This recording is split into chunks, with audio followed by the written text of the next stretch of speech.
سورہ بقرہ شریف کے متعلق ہم سماعت کریں گے۔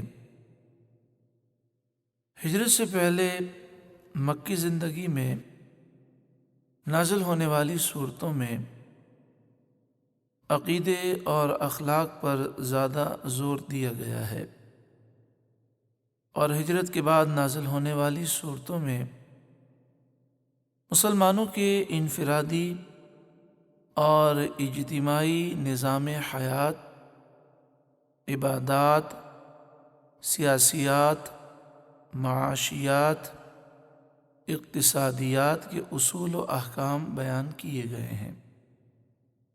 کیونکہ مدینہ منورہ میں مسلمانوں کی اپنی ریاست قائم ہو چکی تھی، اور نظام مملکت کو چلانے کے لیے جن اصول اور قواعد کی ضرورت ہوتی ہے، اور مسلمانوں کی تمدنی زندگی کی کامیابی اور عبادات کے اجتماعی نظام کے لیے جن ہدایات اور اصول کی مسلمانوں کو ضرورت تھی، وہ سب مدنی صورتوں میں بیان کی گئی۔ چونکہ سورہ بقرہ بھی مدنی صورت ہے، ہجرت کے بعد اس کا نزول ہوا، اس لیے سورہ مبارکہ میں بھی یہ مضامین بیان کیے گئے۔ سورہ بقرہ قرآن مجید کی سب سے طویل صورت ہے، جیسے سورہ کوثر سب سے قصیر صورت ہے۔ کثیر سے مراد یہ ہے کہ اس سورہ مبارکہ میں تمام صورتوں میں سب سے کم الفاظ پائے جاتے ہیں۔ مدینہ منورہ میں جو صورت سب سے پہلے نازل ہوئی وہ سورہ بقرہ ہے۔ پورے مدنی دور میں وقتاً فوقتاً سورہ بقرہ کی آیات کا نزول ہوتا رہا۔ اسی صورت میں ایک ایسی آیت ہے جو قرآن مجید کی سب سے آخر میں نازل ہونے والی آیت ہے، اور وہ یہ آیت ہے وَاتَّقُوا يَوْمًا تُرْجَعُونَ فِيهِ إِلَى اللَّهِ، اور تم ڈرو اس دن سے جس میں تم اللہ کی طرف لوٹائے جاؤ گے۔ ثُمَّ تُوَفَّى كُلُّ نَفْسٍ مَا كَسَبَتْ، پھر ہر جان کو اس کے اعمال کا پورا بدلہ دیا جائے گا۔ وَهُمْ لَا يُظْلَمُونَ، اور ان پر ظلم نہ کیا جائے گا۔ سورہ بقرہ کی آیت نمبر 282 یہ آیت مداینہ کہلاتی ہے۔ یہ قرآن مجید فرقان حمید کی سب سے طویل آیت ہے۔ جیسے والضحیٰ اور والفجر قرآن پاک کی سب سے قصیر آیات ہیں، یعنی حروف کے لحاظ سے سب سے کم حروف ان آیات میں ہیں۔ اسی صورت میں آیت الکرسی ہے، جس میں اللہ کی ذات، اس کی وحدت اور اس کی اہم صفات کا بیان ہے۔ مکہ مکرمہ میں مسلمانوں کے مقابلے میں صرف مشرکین تھے۔ مکی صورتوں میں صرف توحید اور آخرت پر ایمان لانے پر زور دیا گیا ہے، اور مشرکین کا رد ہے۔ مدینہ منورہ میں کئی قبائل مسلمان ہو گئے تھے۔ یہاں مسلمانوں کا مقابلہ یہودیوں، عیسائیوں اور منافقین سے بھی تھا، لہذا سورہ بقرہ میں کفار و مشرکین، یہود و نصارہ اور منافقین کا رد کیا گیا۔ سورہ بقرہ کا نام بقرہ اس لیے ہے کہ اس سورت کے 8ویں رکوع میں بقرہ گائے کا ذکر ہے، گائے کے ذبح کرنے کا ذکر ہے، اور پھر اس کے بعد اس کے ذریعے سے ایک مقتول کے زندہ کرنے کا ذکر ہے۔ اس مناسبت سے اس سورہ مبارکہ کا نام سورہ بقرہ ہے۔ قرآن مجید فرقان حمید کی تمام صورتوں کے نام توقیفی یعنی سماعی ہیں، یعنی ہم اپنی مرضی سے نام نہیں رکھ سکتے، نام تو اللہ اور اس کے رسول نے بیان فرمائے، ہم صرف اس کی حکمت جان سکتے ہیں۔ اس سورہ مبارکہ میں 286 آیات ہیں، 40 رکوع ہیں، 6121 کلمات ہیں، 25500 حروف ہیں۔ اعلیٰ حضرت امام اہل سنت امام احمد رضا علیہ الرحمہ کے خلیفہ حضرت صدر الافاضل حضرت علامہ مولانا سید نعیم الدین مراد آبادی علیہ الرحمہ تفسیر خزائن العرفان میں فرماتے ہیں کہ حضرت ابن عربی رضی اللہ تعالیٰ عنہ کا قول ہے، سورہ بقرہ میں 1000 امر، 1000 نہیں، 1000 حکم، 1000 خبریں ہیں۔ اس کے عکس میں برکت، یعنی سورہ بقرہ کے پڑھنے میں، اس پر عمل کرنے میں برکت ہے، ترک میں حسرت ہے۔ جو اسے چھوڑ دے گا وہ نادم ہوگا، شرمندہ ہوگا، اسے حسرت ہوگی۔ اہل باطل جادوگر اس کی استطاعت نہیں رکھتے، یعنی جو سورہ بقرہ کی تلاوت کرے اس سے جادوگر اور اہل باطل مقابلہ نہیں کر سکتے۔ جس گھر میں یہ سورت پڑھی جائے 3 دن تک سرکش شیطان اس میں داخل نہیں ہوتا۔ مسلم شریف کی حدیث میں ہے، شیطان اس گھر سے بھاگتا ہے جس میں یہ سورت پڑھی جائے۔ حضرت امام بیہقی اور حضرت سعید بن منصور رضی اللہ تعالیٰ عنہما نے حضرت مغیرہ رضی اللہ تعالیٰ عنہ سے روایت کی کہ جو شخص سوتے وقت سورہ بقرہ کی 10 آیتیں پڑھے گا، قرآن شریف نہ بھولے گا۔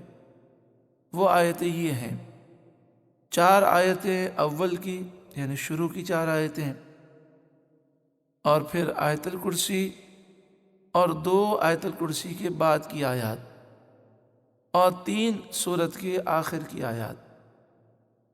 امام طبرانی اور امام بیہقی رضی اللہ تعالی عنہما نے حضرت عبداللہ بن عمر رضی اللہ تعالی عنہما سے روایت کی کہ حضور صلی اللہ علیہ وسلم نے فرمایا، میت کو دفن کر کے قبر کے سرہانے سورہ بقرہ کے اول کی آیتیں اور پاؤں کی طرف آخر کی آیتیں پڑھو۔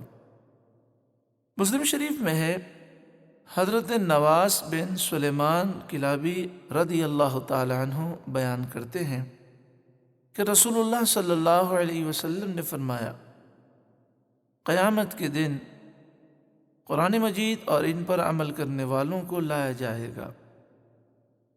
ان کے آگے سورہ بقرہ اور سورہ آل عمران ہوں گی۔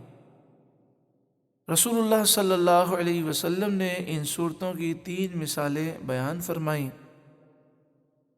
راوی کہتے ہیں جن کو میں آج تک نہیں بھولا۔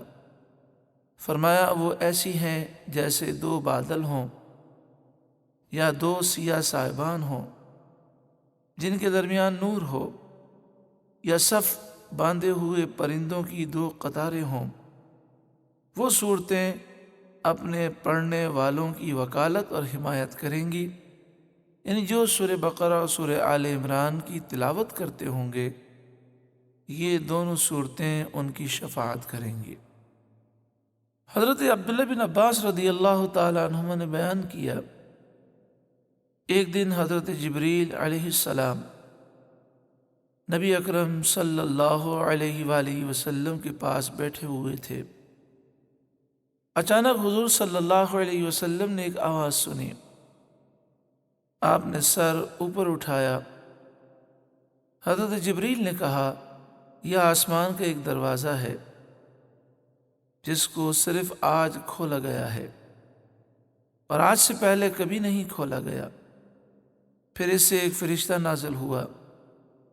حضرت جبریل نے عرض کی، یہ فرشتہ جو آج نازل ہوا ہے آپ سے پہلے کبھی نازل نہیں ہوا۔ اس فرشتے نے سلام کیا اور کہا، آپ کو ان 2 نوروں کی بشارت ہو جو آپ کو دیے گئے ہیں اور آپ سے پہلے کسی نبی کو نہیں دیے گئے، ایک سورہ فاتحہ اور دوسرا سورہ بقرہ کا آخری حصہ۔ ان میں سے آپ جو حرف بھی پڑھیں گے آپ کو اس کا مصداق مل جائے گا۔ حضرت ابو مسعود رضی اللہ تعالی عنہ نے بیان کیا، حضور صلی اللہ علیہ وآلہ وسلم نے فرمایا، جو شخص رات کو سورہ بقرہ کی آخری 2 آیتیں پڑھے گا وہ اس کو کافی ہوں گی، یعنی یہ آیات اس کی حفاظت کریں گے۔ امام جلال الدین سیوطی علیہ رحمہ در منصور میں بیان کرتے ہیں کہ امام دارمی رضی اللہ تعالیٰ عنہ حضرت کعب رضی اللہ تعالیٰ عنہ سے روایت کرتے ہیں، جس شخص نے سورہ بقرہ اور آل عمران کو پڑھا، قیامت کے دن وہ صورتیں کہیں گی، اے ہمارے رب، اس سے مواخذہ نہ کر، یعنی حساب نہ لے، اور بلا حساب و کتاب اسے جنت عطا فرما۔ امام دارمی، امام طبرانی، امام حاکم، امام بیہقی رضی اللہ تعالی عنہم اجمعین نے حضرت عبداللہ بن مسعود رضی اللہ تعالی عنہ سے روایت کیا کہ ہر چیز کا ایک کوہان ہوتا ہے، اور قرآن مجید کا کوہان سورہ بقرہ ہے، یعنی جیسے اونٹ کی خوبصورتی اس کے کوہان سے ہوتی ہے، اسی طرح قرآن پاک کی زینت سورہ بقرہ ہے۔ امام وقی رضی اللہ تعالی عنہ نے حضرت حسن بصری رضی اللہ تعالی عنہ سے روایت کی ہے کہ رسول اللہ صلی اللہ علیہ وسلم نے فرمایا، قرآن مجید میں افضل سورہ بقرہ ہے۔ تفسیر نعیمی میں مفسر شہیر حضرت مفتی احمد یار خان نعیمی علیہ رحمہ لکھتے ہیں، سورہ فاتحہ میں ایسے عمدہ مضامین بیان ہوئے جن سے بیمار دل اور بیمار روح کو شفا ابدی حاصل ہوئی، اسی لیے اس کا ایک نام شافیہ تھا۔ شفا کے بعد زندگی ضروری ہوتی ہے، یا یوں سمجھیں کہ دوا کے بعد غذا ضروری ہے، کیونکہ دوا سے بیماری دور ہوتی ہے اور غذا سے زندگی باقی رہتی ہے۔ سورہ بقرہ کے اندر ایسے مضامین بہت زیادہ ہیں جو انسان کو روحانی زندگی عطا فرماتے ہیں۔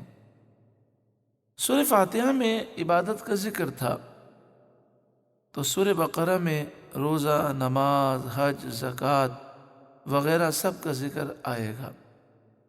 اسی طرح سورہ فاتحہ میں سیدھے راستے کی دعا مانگی گئی تھی، انعام والوں کے راستوں پر چلنے کی توفیق مانگی گئی، اور سورہ بقرہ میں حضرت ابراہیم، حضرت یعقوب اور دیگر انبیاء علیہم السلام اور ان کی پیروی کرنے والوں کا ذکر ہے، یعنی انعام والوں کا ذکر ہے۔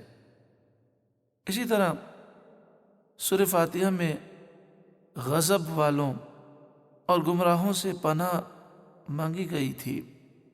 سورہ بقرہ میں فرعون اور دیگر ظالموں کی تباہی کا ذکر فرمایا گیا۔ غرض یہ کہ سورہ بقرہ سورہ فاتحہ کی تفصیل ہے۔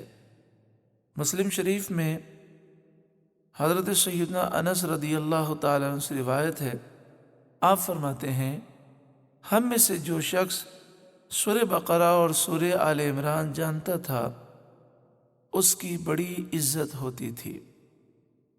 مسلم شریف میں حضرت ابو امامہ رضی اللہ تعالیٰ عنہ سے روایت ہے، فرمایا، زہراوین یعنی 2 چمکدار نورانی صورتوں کو پڑھا کرو، یعنی سورہ بقرہ اور آل عمران، کیونکہ قیامت کے دن یہ دونوں صورتیں اپنے پڑھنے والوں پر بادلوں کی طرح سایہ کریں گی اور ان کی شفاعت فرمائیں گی۔ تفسیر عزیزی میں ہے کہ نبی کریم صلی اللہ علیہ وآلہ وسلم نے فرمایا، جو شخص ہر جمعے کی شب میں سورہ بقرہ اور سورہ آل عمران پڑھا کرے تو اس کو اتنا ثواب ملتا ہے جس سے کہ بعیدہ سے عروبہ تک بھر جائے۔